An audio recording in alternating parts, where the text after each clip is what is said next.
पृथ्वी पर देवी सरस्वती पूजा की स्थापना बहुत प्राचीन समय की बात है। देवताओं के लोक स्वर्ग में देवी सरस्वती का बहुत मान सम्मान था। वे सभी को विद्या, संगीत और ज्ञान का वरदान देती थीं। देवगण उनकी पूजा कर धन्य होते और ऋषि मुनि उनकी आराधना कर ज्ञान प्राप्त करते।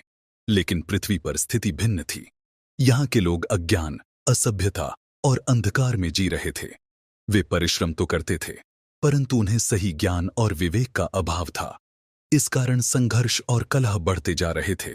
देवताओं ने इस समस्या को देखा और भगवान विष्णु के पास गए।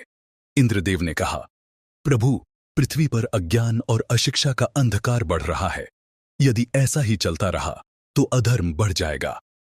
भगवान विष्णु ने गंभीरता से सोचा और कहा, इस समस्या का एक ही समाधान है।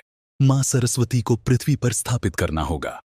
यदि पृथ्वीलोक के लोग उनकी पूजा करेंगे तो ज्ञान और विद्या का प्रकाश फैलेगा। देवी सरस्वती का अवतरण। भगवान विष्णु स्वयं देवी सरस्वती के पास गए और उनसे अनुरोध किया, मां, आपकी कृपा के बिना पृथ्वी पर ज्ञान का विकास असंभव है। कृपया वहां जाकर अपनी पूजा की परंपरा स्थापित करें, जिससे लोग विद्या और संगीत के महत्व को समझ सकें। देवी सरस्वती करुणामयी थीं। उन्होंने पृथ्वी पर अवतरित होने का संकल्प लिया। उन्होंने एक दिव्य स्वरूप धारण किया। उनके एक हाथ में वीणा, दूसरे में ग्रंथ, तीसरे में कमंडल और चौथा हाथ वरदान मुद्रा में था। जब वे पृथ्वी पर उतरीं तो चारों ओर प्रकाश फैल गया।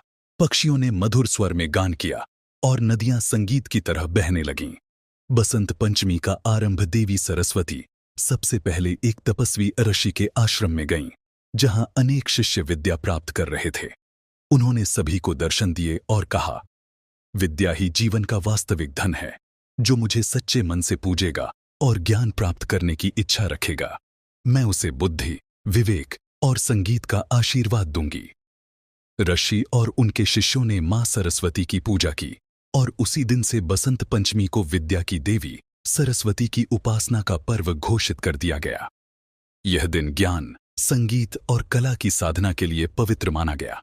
धीरे धीरे देवी सरस्वती की पूजा पूरे भारतवर्ष में फैल गई। विद्यार्थी, कवि, संगीतज्ञ और कलाकार उनकी आराधना करने लगे। विद्या और ज्ञान का प्रकाश बढ़ने लगा, जिससे अज्ञान का अंधकार मिट गया। शिक्षा, ज्ञान और विद्या के बिना जीवन अधूरा है। बसंत पंचमी केवल एक पर्व नहीं, बल्कि यह दिन हमें याद दिलाता है कि हमें सदैव ज्ञान प्राप्ति के मार्ग पर आगे बढ़ना चाहिए और मां सरस्वती का आशीर्वाद लेना चाहिए।